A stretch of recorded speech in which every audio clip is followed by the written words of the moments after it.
And just like that, it's episode 3 of the Bluecast. Welcome back. We upgrading in this motherfucker. We are upgrading. Got the mic, looking a little ghetto, but it still works. Got some fucking sick headphones. Not the best, but also not the worst. Also sprucing it up back there on the wall, the old white wall. Putting some stuff up. And it's all stuff that I got from records, of course, because here we are fans of music and of other things. So I really encourage everybody that is watching to hit subscribe and like the video if you dig it. And if you don't, then go fuck yourself. Now, we start this podcast off with a cheers. So cheers. I hope everybody's doing well. And today, because you got to change it up, you know? You're never going to see me drinking the same beer, from one week to another. I'm going to change it up every week. Today, we have Stone IPA originally from Cali, Escondido, and now located in North Carolina. And I think it's North Carolina. I think they opened up a second brewery. Oh, no, Richmond, Virginia. So this is the Die Hard Fan IPA. And it's 7.7. It's a bad boy. It's damn tasty. Damn fucking tasty. Feeling good today. We got a full moon out tonight, and it's a great time to be outside and to be doing outdoor activities, even though they're encouraging people to stay in. But, you can still keep those 6 feet of distance. You don't have to be on people's fucking, like, right in their fucking face.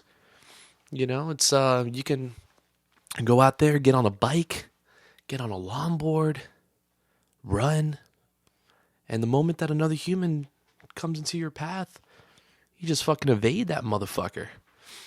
You just pull some kind of figure 8, or like one of those NFL moves, man, that you see on the field.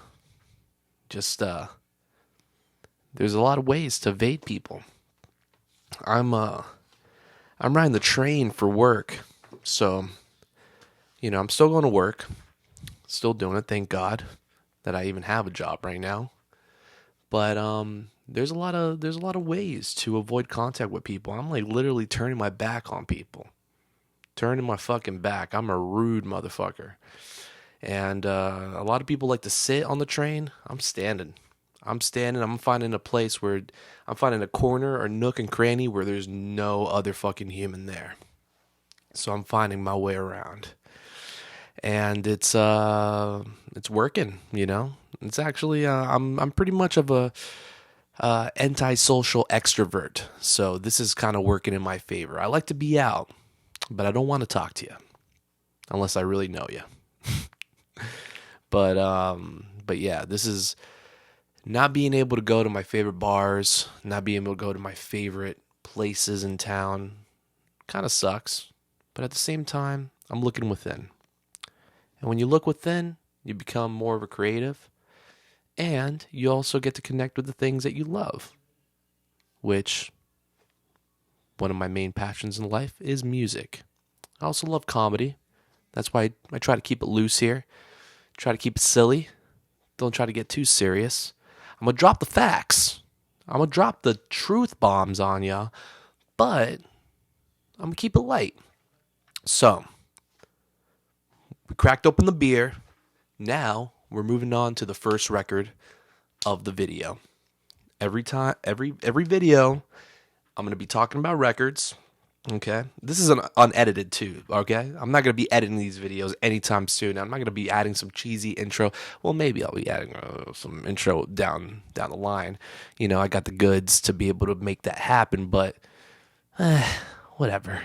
Like I'd rather keep it raw, just one man, one microphone,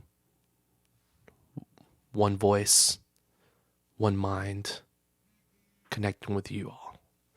So let's start with a record from the past, okay? We're going to talk about the past, the present, and we're going to see where those two worlds meet, and hopefully you can check out some of the music that I talk about and see if hopefully you don't know about it, and hopefully it opens up some new doors that you wouldn't have had access to if I didn't recommend it. So I'm going to just randomly go into my record chest here, record chest number 1 of the past, and let's see what I find.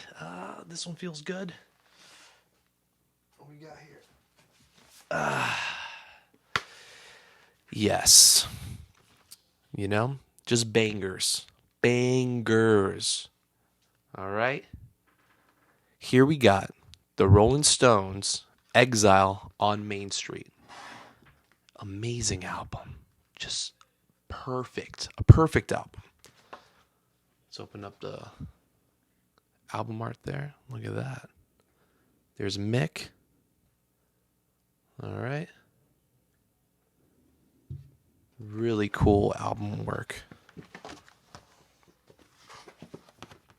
Let's take a record out. I really wish I could play it, but I might get flagged.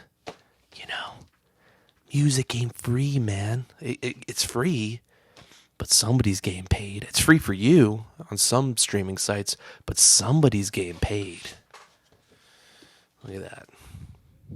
Gotta love these Rolling Stone records, the classic records with the tongue on it. Love it. Fucking love it. This is probably the Rolling Stones' best album.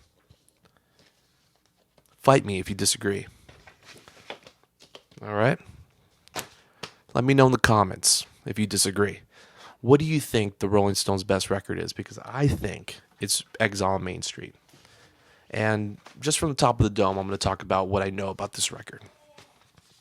This record was released, I believe, in the early 70s, 73 or 74, I believe. This is with Mick Taylor, their second guitarist. So, you know, Keith Richards is the mastermind of the Stones, and then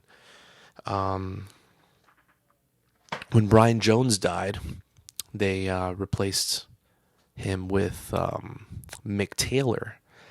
And Mick Taylor is arguably probably their best guitarist that the Stones ever had. And the best albums were made in that era, like from 70 to 79, I believe. And Exile on Main Street, what a classic. You know, just the best. I think that's when the Stones were at their tightest with their best songwriting, highest energy, and also a heightened sense of rebellion. They were on exile. They were on exile from England because of taxes, so they had to go to the south of France and record there. And they lived there for a short period of time, or for a while, making that album. And they were very experimental in that time. They were on just a different wavelength. Just imagine the high of the 60s and the success of those early 70s records, and now they're on exile, and they're just they were challenged with having to create something out of nothing, something new in a different place where they didn't feel comfortable. In France, I mean, well, of course in France you can feel very comfortable. It's the south of fucking France. Can't get more posh than that, and Stones were already posh. They were like the Beatles coming from the fucking slums of Liverpool, you know, where it was fucking tough guys and shit. That's the misconception about the Stones versus the Beatles. You know, everybody thought the Beatles were the soft ones and the Stones were the hard ones. No, the Beatles were from the fucking hood, all right? They're from the fucking slums. Liverpool was tough, all right? And the Stones are from London, so posh.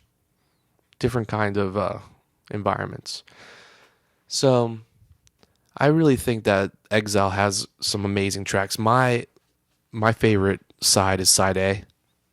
You just kick it off strong with those songs, and what am I kidding? All the sides are great. Just fucking listen to the album in its entirety, from the front to back. And if you can get it on vinyl, get it on vinyl. It's a little pricey because it's a double album, but it's fucking worth it.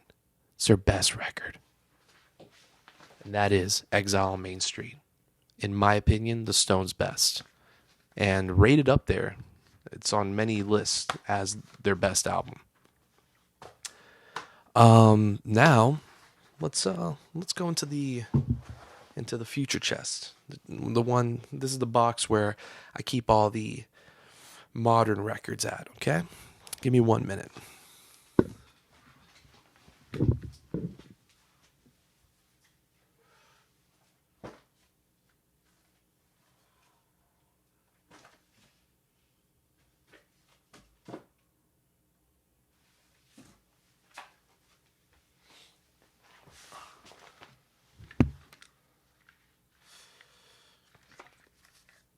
All right. Queens of the Stone Age, Like Clockwork. Their 2014 release. You know, you can Google this. I'm not really sure. But I actually just bought this album. And it's been on my list to buy for a long time. And what a banger. What an amazing album. Another perfect album. This album is perfect from front to back. There's not one bad song on it. The textures, the sound on it, the songwriting, everything is fresh. Everything is something, it's unlike anything that the Queens of the Stone Age has put out before. It's just, also I think that Josh Homme, the singer-songwriter in the band, he was coming out of the creative high of Them Crooked Vultures. And you can only imagine, you know, working with somebody from Zeppelin and Dave Grohl, making an album with those guys, touring the world with those guys, which that was one of my favorite albums of all time, Them Crooked Vultures. I'm dying for them to come back. And I don't know. It doesn't look like they're going to come back anytime soon, but I think that's what the world needs right now. We need these super groups to get back together, no?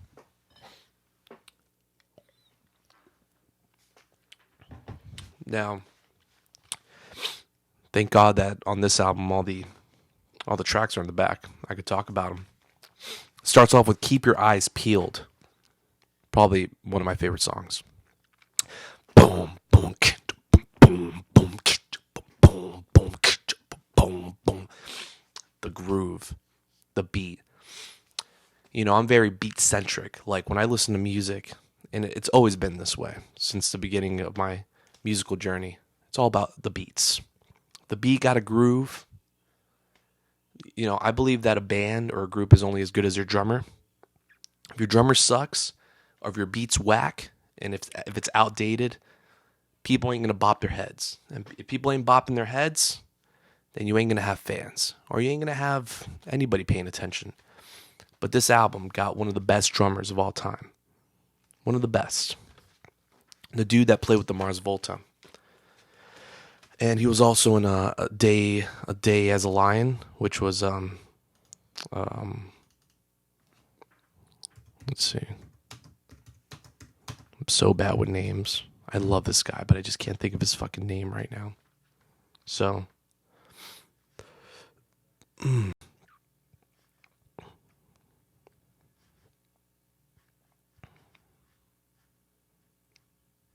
John Theodore, one of my favorite drummers.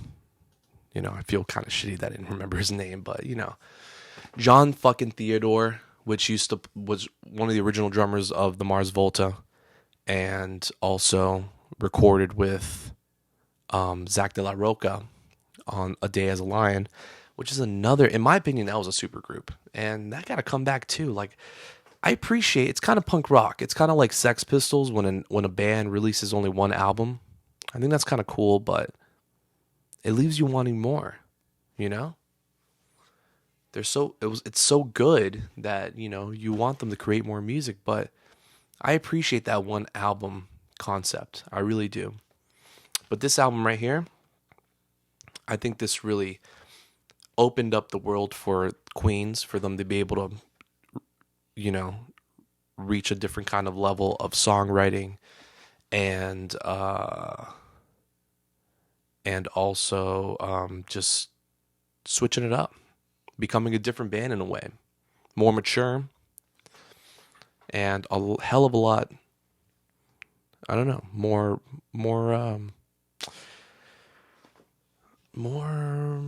in a way smoother, cooler, melodic. Yeah, some of their tightest songs are here. When I went to go see Iggy do a Q&A in Miami some years back, he said that this album right here was the reason why he wanted to work with Josh Homme. And of course, I was lucky enough to see them at the Fillmore some years back, and they blew my fucking mind. They made an album together, post pop depression, and that's another super group, which I really hope that I think that was a one time thing. I think Iggy's very close to just chilling out. But who knows? Who knows? If Ozzy could keep going, and if we see people like the Stones and Paul McCartney keep going, then Iggy for sure can keep going. But that post-pop depression record and tour, that was something to be a part of. It was amazing. Fucking amazing. Now, I've talked a lot about rock, and I do love rock. I love all kinds of music. But let's talk a little hip hop right now. Let's get into hip hop. And I want to talk about one of my favorite hip hop records of all time. And I actually don't have it in a record form. I need to have it in a record form, but this right here, I have it in a cassette. And it's my prized possession because I once had a Volkswagen Passat, a 2000 Passat, and had a tape deck in it. So this tape never left the deck. Like, this was my favorite tape, and it still is. I wish I had a way to play it now, but what I'm talking about, the album that I'm talking about, is the perfect hip-hop album, Madvillainy, off of Stone's Throw Records, LA Underground, with MF Doom, a supergroup as well. We're talking about these supergroups, man. Supergroup as well. Okay? Madvillainy, MF Doom, MC, and the beat maker, the one and only Madlib. That's why it's called Madvillainy. Madlib, and then villain, the villain, MF Doom. And this is a perfect hip-hop record. Perfect. Everything down from the beats to the lyrical delivery, the subject matter that they talk about, the way that they switch the styles up. You could just see all the influences pouring out from both of these guys. And it's cool. It's modern. It's futuristic. That's the word, futuristic. That's something to look for in music nowadays. It has to be futuristic because everybody's looking forward. We're moving forward here. We're on a fast train going to the future. It's 2020 and everybody's got 2020 vision. And this right here had the 2020 vision, even though it was released in like 2010. Perfect album. Very still kind of like underground. Only the real hip-hop heads know about this, And if you don't know about Stone's Throw, then you got to get on your shit. You got to go check out Stone's Throw because everything that Stone's Throw or Peanut Butter Wolf has released is perfect. It's aces all across the board. And I've seen Peanut Butter Wolf DJ on 3 different... He's the founder of Stone's Throw Records. And I've seen him DJ 3 times, and he blows me away every time. His musical knowledge and his musical ability is second to none, man. That man is a genius, what in my opinion, what makes a great DJ is not only somebody that can create original tracks and bring people together, collaborators, but also somebody that's able to just use vinyl in such an effective way, kind of like 45s, and just go from 45 to 45, two turntables, and just keep mixing it up. Because that's kind of, in a way, that's the most hip hop you can be. That's how hip hop was originated. Two turntables and a microphone going back and forth. An infinite loop, never stopping the party. When this record, is through, you go on to the next one. And at times you mix them up, This one keeps going and the other one just, this disco beat or this disco break is just fucking spinning over and over and over. And then you can have this on top of that one. And then that's the remix. But Peanut Butter Wolf, man, I might as well drop this album too, which is an amazing album. My Vinyl Weighs a Ton by Peanut Butter Wolf, probably his greatest record. And fire, just fucking fire. These are albums that are just gonna make you feel good. I will never stray you guys in the wrong direction. Like if you subscribe to this channel and you're listening, you can rest assured that I've done my research. Hours upon hours of research of just listening and loving music, because anything that's whack goes in the fucking trash. Or anything that's whack doesn't make it into my fucking collection. Because I'm just trying to get to that point where I can, just like I do it, where I could just blindly go into my collection, pull something out, and it'll be something that I'll never get tired of. I'll never want to stop listening to. Everything's just straight fire.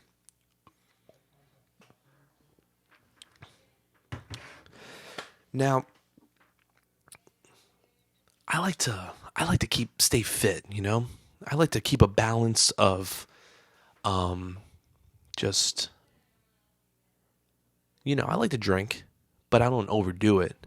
But what I like to do even more is just sweat. So, I recently got myself a bike. And when you don't ride a bike for a while, you forget how great it is. How great is it to just ride a bike? And especially now where they're telling you that you can't go out and you can't interact and you can't go places. Well, get on a fucking bike. And if you don't got a bike, you're like, whatever, a bike. I don't feel like it. Then get a longboard, because running is boring. I'll zoom right past you. You're running, you're jogging with your cool running shoes. I'm going to go right by you on a board or a bike. You got to go fast. We're humans. We're adapting. We got wheels, man. We got wheels. So, what do you guys prefer? A longboard or a bike? I feel like they're both equally as effective. And not only burning calories and getting a workout done, but also getting to your destination.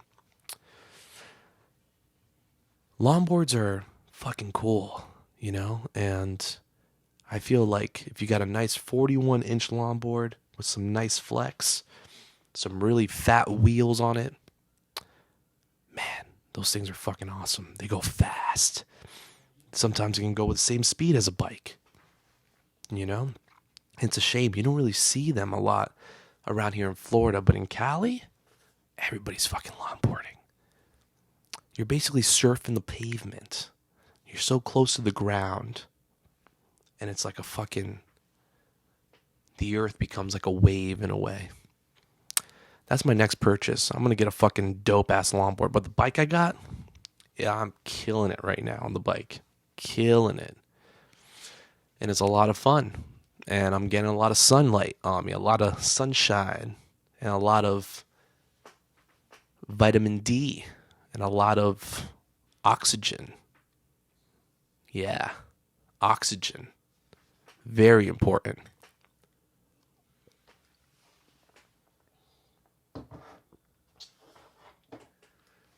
So I just want to also talk about two things right now, which which have been tried to make have been almost made illegal in the past, and now they're fully legal and they're available anywhere. But you have to be careful where you get it. One of these things is the miraculous fucking extraction of nature, which is CBD. This right here is a CBD cartridge that I got from a company called Funky Farms. I believe they're from Oregon. Now here's the trick with buying CBD. I don't recommend any company from Florida. They're very sketchy and very shady. You don't get enough information from these companies of where where the CBD is coming from, what the strains are, what's the quality of it. I don't like buying my shit like that. I want to know that I'm getting the best fucking shit. And in my opinion, the best shit is two companies that I know of. One, Funky Farms. Two, Try the CBD. You can go on trythecbd.com. They're from Colorado. They have laboratory testing on all their products. Everything comes directly from the strains, and you have a lot of different options for what you prefer, whether it be the oil, the cartridges. And the benefits of CBD are just amazing. Check this out.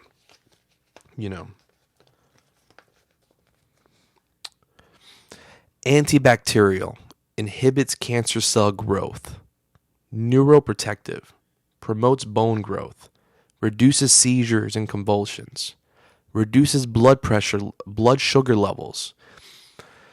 Reduces function in the immune system. Reduces inflammation. Reduces risk of artery blockage. Reduces small intestine contractions. Reduces vomiting and nausea.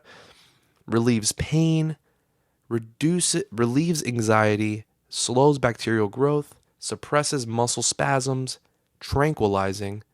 Treats psoriasis and vasorelaxant. All I know is that's damn tasty. This is the granddaddy perp right here.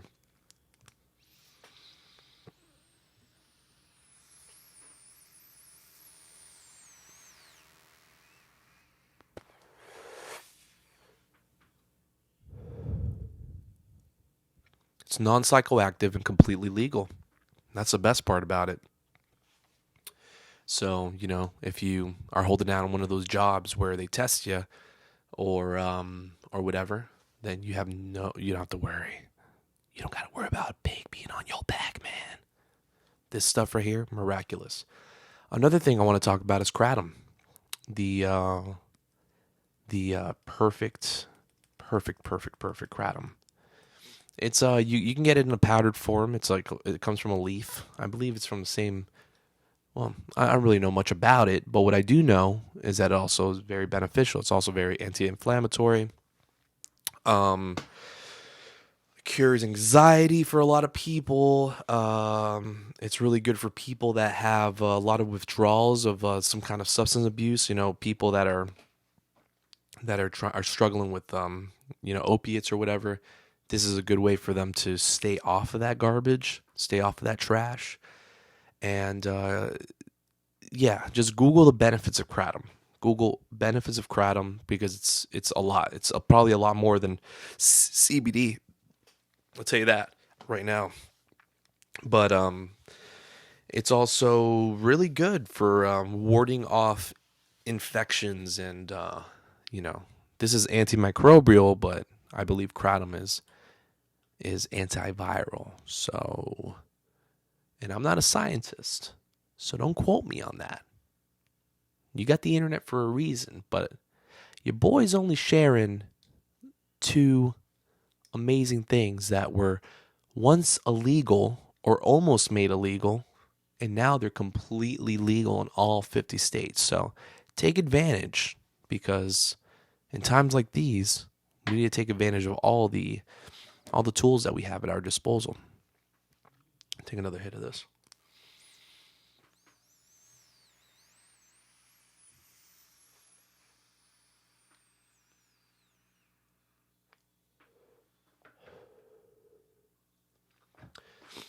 Now, speaking of hip hop, I want to talk about another album that came out recently. You know, Madvillainy came out like almost 10 years ago. But one of my favorite hip hop albums currently, which came out like just a little less than a year ago, I want to say, is a collaboration as well between a synth maestro, which is the synth player for a band called, ooh, man, I think their name is called Black Super Moth Rainbow. What is it?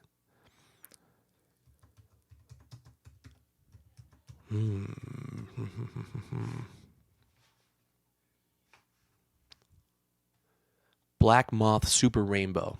His name is Tobacco. He's a sick deed. He's a sick, just, I would call him a producer. I would call him a synth maestro. He's like a synth visionary. He's so good. And he also produces his own shit under the name of Tobacco. Well, he collaborated with one of the fastest, slickest, smartest rappers of our time, ASAP Rock. Not Rocky. Okay? Rocky can't even hold a candle to Rock. Rock is the man. Rocky's some new cat that just got lucky. He fucked a Kardashian. Whoop-de-doo. Congratulations. Rock is a lyrical genius. And they have a collaboration album called Malibu Ken. The album art is fucked up. The album is phenomenal. And the lyrical quality of it is out of this world. The synths are just beautiful. Like, Tobacco is such a visionary, in my opinion. And he's so underrated, and this is why I want to talk about these artists. There's a lot of artists nowadays that are just underrated. And they don't get they just don't get the attention that they deserve. But that's just the times that we live in. You gotta dig. You gotta dig. You gotta dig a little harder. You gotta dig a little deeper for these cats. So Malibu Ken, that's the album. Go check it out. You won't be disappointed, because front to back, it's just mind blowing. And it's an album that you can like chill on. You can just have it in the background, or you can dive deep into it and really deconstruct it lyrically. So that's my favorite kind of music, when it has those two qualities. You can either have it in the background and you're chilling, everybody's hanging out and chilling, and it's just background music, or you can just sit with it with some headphones or put the vinyl on and dive in and go on the journey that the artist intended. Now, I've been watching a lot of movies, and fuck, man, Tarantino is still the king. He's still the best. There's nobody like him, and there's never going to be anybody like him. Every movie that Tarantino comes out with is a banger. And it's just the rawest that you can be behind the like sitting in the director's chair. Because for example, I rewatched Pulp Fiction the other day, and it made me realize that movie, wow, it came out in the 90s and it still holds up. It's like a Nirvana record. It's like a Beastie Boys album. It's like you can't it never gets old. Everything about it, the screenwriting to the perfect amount of violence, because Quentin's he's a shock artist. He likes to throw those moments in there that just shocks you, but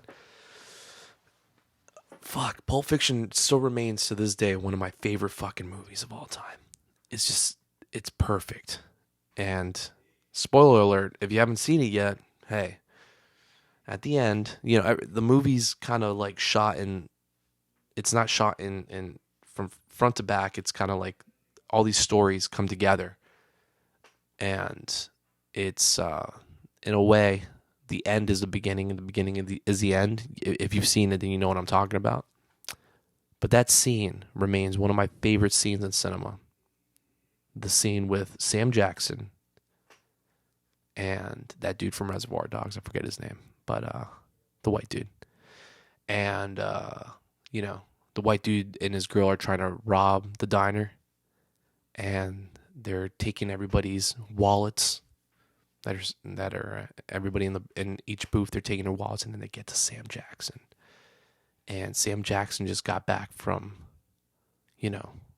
offing some dudes that owed his boss some money, or basically had the briefcase, and they get to Sam Jackson and ask him for his wallet, and they, little tussle back and forth. What eventually ends up happening is Sam Jackson putting a gun to this guy's face and saying,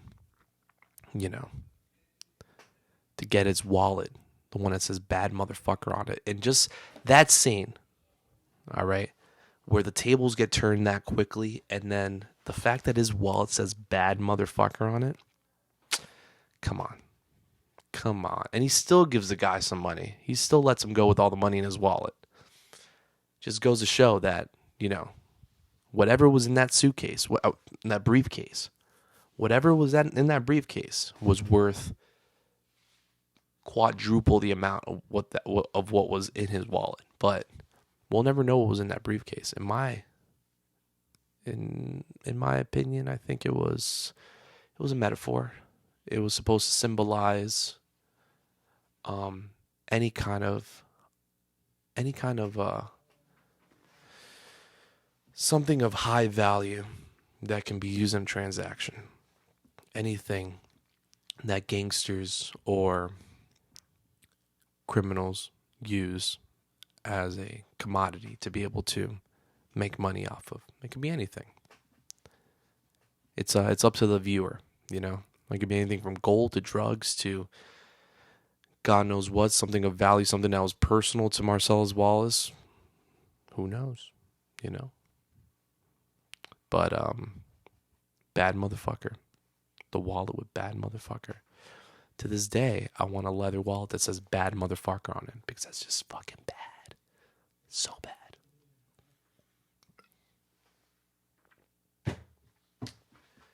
You motherfuckers ever seen a platypus and just wondered, what the fuck, Australia? The platypus comes from two areas in the world, Australia and Tasmania. But how did that happen? It's a mammal that lays eggs, has a poisonous stinger, looks like a beaver with a duck bill. The fuck? And I feel like the platypus is symbolic to music nowadays, to the best music. Be a fucking platypus. You got the beavers, you got the ducks, and you got the fucking whatever the fuck else that thing is combined with. But the best shit out there is the ones that just fuse it all together, right? Platypus music. What? Platypus music. That just came to me, and I think I'm just going to use that in reference to when I want something to be just completely out there and coming from left field. Platypus music. But yeah, platypuses are little motherfuckers, huh? God, man, Australia. I got to go visit Australia someday. Even though everything there can fucking kill you, including a platypus, if it gets you at the right spot, I'm pretty sure that motherfucker can take you out. They don't fuck around in Australia. Not only do the musicians that come there don't fuck around, because they all create platypus music. Let's be real here. The on the last video we talked about King Gizzard, King Gizzard and the Lizard Wizard. There they are, right there. All right, Infest a Rat's Nest. My favorite album of the year. Also one of my favorite bands currently. Australians. Tame Impala. Australians. Okay. Fucking AC/DC. Australians. And I can keep going, but I just can't think of anybody else right now. All right? But we're not talking about that. We're talking about platypuses. They're fucking weird. And I like it weird. Keep it weird, people. Keep it weird, America or Australia. Y'all doing it right. Okay? 365.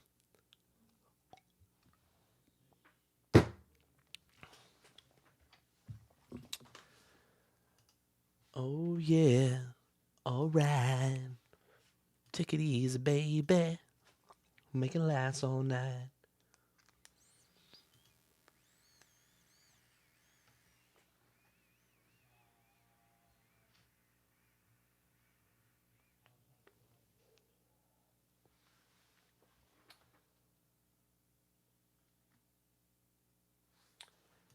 You know what I'm going to do? I'm going to read some Tupac poems real quick. Okay? We're going to get poetic. We're going to get fucking poetic on this podcast for a minute. So, as you all know, Tupac was not only a lyrical genius, but he was also a poetic genius. The dude had poems. Okay? He knew how to keep all his how to satisfy all the artistic needs in his life.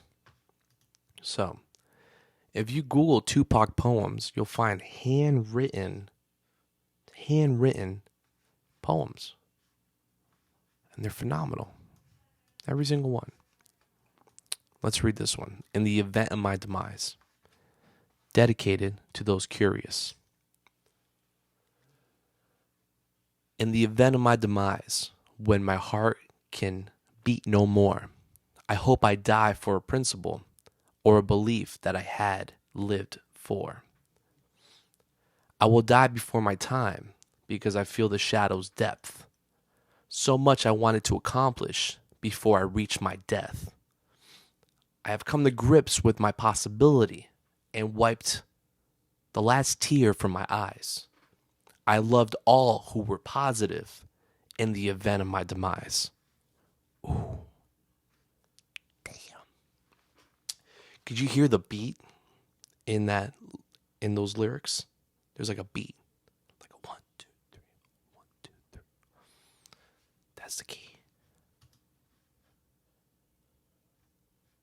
This one's called Tell Mama. A man is made of many things, none of which can be seen at a glance. Even a rose can grow from concrete if watered and grew and given the chance. When judging a man, first take in account the conditions from which he's prevailed, his ability to keep the faith, not just in victory, but when he fails. Tell mama, please don't cry. There's no need for caution here. And I was born on honorable men, so there's nothing for her to fear. Never judge a book by its cover. I'm sure she's heard that before. And what would life be like before us if we were all too scared to explore?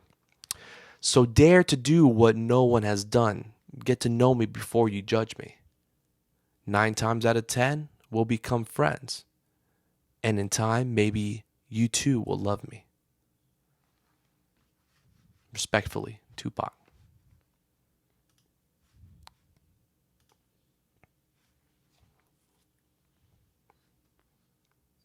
This was called If I Fail. If in my quest to achieve my goals, I stumble or crumble and lose my soul. Those that knew me would easily co-sign.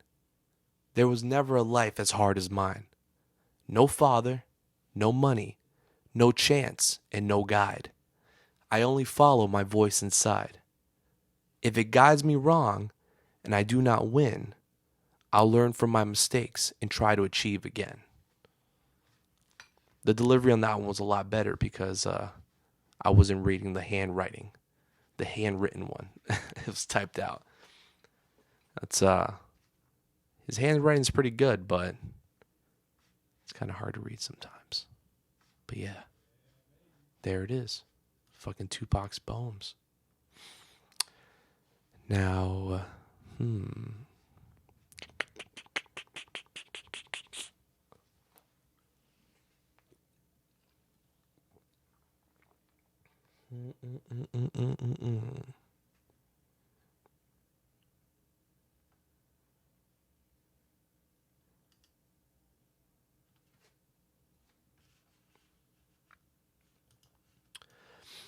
So, I don't know when we're going to be able to, musicians in general are going to be able to get back on the stage. But, do you all remember? I know everybody's dying to get back on that stage or to be able to make music or play music live again. But, does everybody remember their first, if you're a musician listening to this, do you remember the first time you got in front of people? And that fear just dissolved. That fear of performing in front of people or being in front of strangers just completely either, you had to face it head on or it just completely dissolved after that. Now, for me, that fear didn't dissolve the first time I played in front of people. That fear dissolved sometime around the second grade. And I want to talk about this. So, back in the second grade, I was chilling on the playground with my homeboy just like I usually did. It's recess, everybody's kicking it, everybody's hanging out. It was the 90s. Everything was perfect. So, as kids did in the 90s, we wore baggy jeans with holes in them, holes in the knees, because it was cool. What else are you going to wear, to be cool back then? But I had holes in my jeans. Bad idea when you're fucking around on the fucking playground where there's a ton of wasps and hornets everywhere. Those fuckers will find a way to penetrate you no matter what. No matter what you're wearing. Even if you didn't have holes in your jeans, they'll find a way in. So I'm chilling out there and thinking nothing of it. They blow the whistle for the kids to come back in, as they did back in the day. And, I'm walking back and all of a sudden I just feel like these little pricks and prickly, these little, in Spanish are called chusitos, little pricks all over my fucking legs. And it keeps moving around and going from my left leg to my right leg. I'm like, what the fuck is going on? What the fuck? And then I didn't know what the fuck was going on. Something was in there. I just didn't know what. So I ran to my teacher, as everybody was lining up to walk back to the classroom. Walking back to the class was like a good 10 minutes.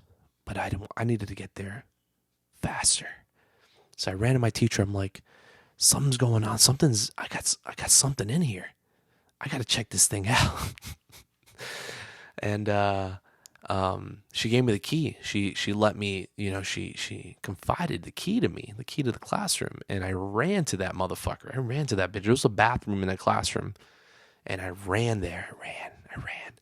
And, it took me what would normally take 10 minutes. I got there in like 2 minutes, 2 to 3 minutes. So I go in there, close the door, take off my bag of jeans, and then I see, coming out of my fucking jeans, the largest fucking hornet you've ever seen in your life. This was a fat boy. This was like a hornet that was out to kill because I saw him hovering and staring at me. He was staring at me like a fucking Pokemon. He was ready to kill me. All right. He was that hornet was him and I we met for a reason. Not only for him to install fear into me, but also the fear that was to come. So the fear that that hornet gave me in that moment, in that bathroom of me not wanting to get stung, made me run out of the bathroom without my pants, in my fucking tidy whities. And the moment I ran out into the classroom, let's recap here. The bathroom is in the classroom, right? So I run out of the bathroom, I close the door, and now here I am in the classroom itself. And the moment I run out in my tidy whities, the whole, like there's a fucking, you hear the lock at the door and the fucking class. The teacher opens the door and the class starts walking in. And there I am in my tidy whities, and the whole class sees me and they all start laughing. Ha! Ah, ah, ah, ah. Including the girl that I had a crush on that I liked. My best friends, which we, every time I run into those dudes from back in the day, we we always joke about that. There's a couple people in particular that was in that class and that have talked about that day. But everybody's just laughing at me. And my teacher, being the big strong lady that she was, she just took off her shoe. She's like, I told her there's a fucking hornet in there, and she took off her shoe like a badass and just went in that bathroom and just whoop-ah! And just fucking killed that thing, just slaughtered it. And I put my pants back on. But the point is that day, from that day forward, of all those people laughing at me in that classroom, I never had stage fright. Nor did I have the fear of being myself or speaking my mind or doing anything in public that involved, having to be in front of people. Because I feel that when you become embarrassed, when you have that one moment of embarrassment, whether it be, for like a lot of artists or a lot of musicians or comedians or whatever, it could be your first show. It could be like the first time that you get in front of people. You might fail, you might bomb, as comedians say, or you just might have a bad moment where people don't react, or they just don't, or you're not playing in front of people, or there's just you just have a bummer of a moment. But if something like that happens in your life, that's a motherfucking blessing, because never will anything top that in embarrassment. Being fully exposed in your tidy whities or less in front of your fucking peers. That's completely the epitome of embarrassment, and you having to keep going to that classroom for the rest of the year. Mind you, the girl that I had a crush on, she actually, I do remember that she didn't mind that whole incident. She actually thought it was pretty damn cute, and she, I think she respected me more for it after the fact. But the point is, everybody, face your fears. There is nothing to fear except fear itself. And to be truly free is to not fear anything. And I feel that everybody needs to go through some kind of excruciatingly embarrassing moment in life, or at least face their fears. Like, if you can't do something that you are scared of every day, then at least try it once a week, or once a month, or even once a year is good enough. And say if your fear is tackling that project that you had on hold for a year. You wanted to write a book. You wanted to pick up a hobby that you thought that was like so fucking out of your reach. Whether it be picking up some kind of fitness regimen, routine, or some kind of martial arts, or trying something different. If you if that's something that you fear that you've been putting aside, try it out. Do it. Or taking that job interview, speaking to that person that you feel that you're scared to speak to. Trust me, it's not as bad as you think in your head. Because the moment you do it, it all just dissolves. And you just realize that the only thing holding you back was your mind. Right? So, on that note, I'm going to let you guys go. Okay? I hope everybody has a great rest of the week. I hope you hit subscribe if this podcast at least entertained you or bored you. If you stuck around this long, then you got to hit subscribe. Now, I'm going to leave you with the last thought in my mind. Okay? It's random. Don't know where it's going to come from. Take a hit of this, hold it in, and then I'll say it.